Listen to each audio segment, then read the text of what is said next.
Bax, müntəzir kimdir? Müntəzir həmin o ağasının yolunu gözləyən kəsdir. Müntəzir minimal bəndəlik etmir. Müntəzirin bir hədəfi var deyə, o hədəf daimi olaraq onu cəzb eləyir. Onu özünə cəlb eləyir. Onu müəyyən əməlləri etməyə sürükləyir. Çünki bir şey onu sürükləyir ora.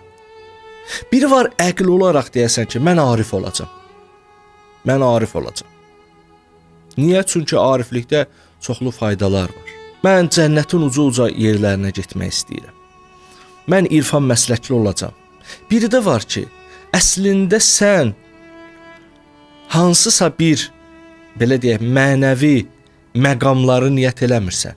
Əslində sənin aşiq olduğun bir kəs var. Sən onun eşqi yolunda çalışırsan. Nəticə, təbii nəticə səni müntəzir eləyir. Müntəzir isə elə həm aşiqdir və müntəzir əlini əlinin üstünə qoyub oturan kəs deyil.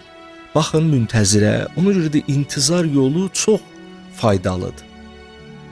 Müntəzir əlini də əlinin üstünə qoyub oturmur. Müntəzir çalışır. Çünki özündən asılı deyil. Sevdiyi bir kəsin yolunu gözləyir. Və sevdiyi bir kəs var ki, dünyada ən kamil insandır. Ən kamil insandır yaşayan insanların içində və ən məzlum insandır. Ən qərib insandır. Onun yolunu gözləyir. Onun eşqi düşüb ürəyinə. Amma eyni zamanda da onun gəlməsi üçün zəmin yaradır. Və onun istəklərinə doğru öndə olur. Baxır ki, onun missiyası nədir? İnsanların elmlənməsi, bu yolda çalışır. İnsanların maddi problemlərinin həll olması, ağası bu yolda çalışır. O da bu yolda çalışır, töhfələr verir.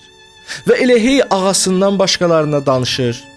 Ağası barəsində insanları qəflətdə oynadır və elmi var.